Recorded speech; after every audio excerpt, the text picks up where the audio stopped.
I want to talk to the Christians, and I want to tell you that you need to start standing up on issues of things like abortion.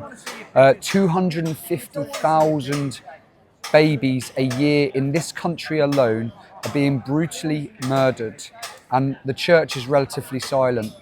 The reason it's silent is because of cowardness. In Revelation 21, it says that cowards will be thrown into the lake of fire.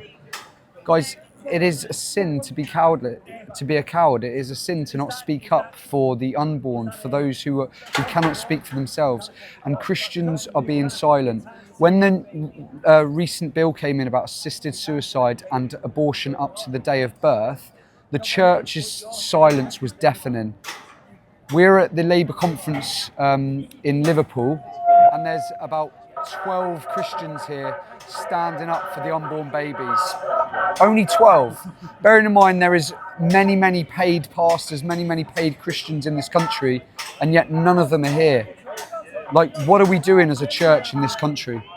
Don't be afraid exactly. of Spalmer. And we don't want just, it's not enough to just pray, to just rely on prayer alone. We've got to come out, we've got to be on the streets, you've got to be vocal about your outrage.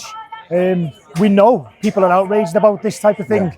You're just being quiet. People don't want to lose the jobs. People don't want to be looked down upon because they've got certain views. No one's worried about talking about Gaza, Palestine. We've got people here, like was spoken before, about wildlife, foxes being killed, genocide over here. We've got rights for trans, we've got rights for homosexuals and things being proclaimed about. Not one of these people will engage in a discussion about the rights of the unborn children.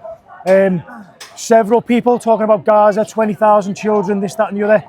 When asked, we should be on the same page about murder of all of these people, they will not comment. They say, we haven't thought about this.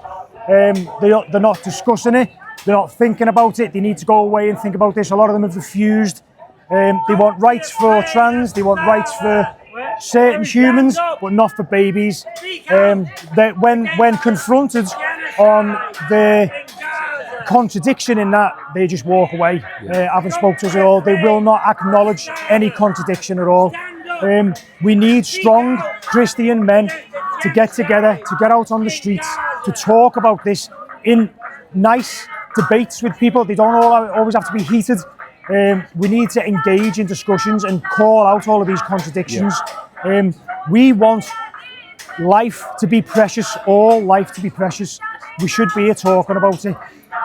Not just certain people across the world in different areas, all of it. And we need to start here at home first before we start looking elsewhere, thousands of miles away.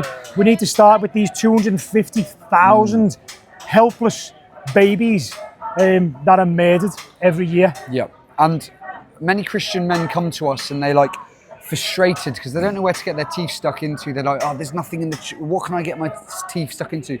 First and foremost, you can get your teeth stuck into helping the vulnerable, helping those who cannot protect themselves. You can stand up for the rights of the unborn children. Listen, when these children are murdered, which it is murder.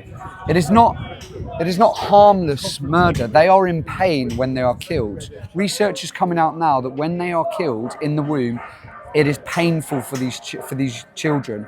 Now, many Christians will say, they will quote the Old Testament where it says, if my people who are called by my name will humble themselves and pray, I will heal their land. But part of humbling yourself means dying to your own comfort. It means coming out, being discomfort, being hated. You know, we're getting abused today because we're standing up against abortion. And, you know, it's almost as though we're speaking up against women, which is not true.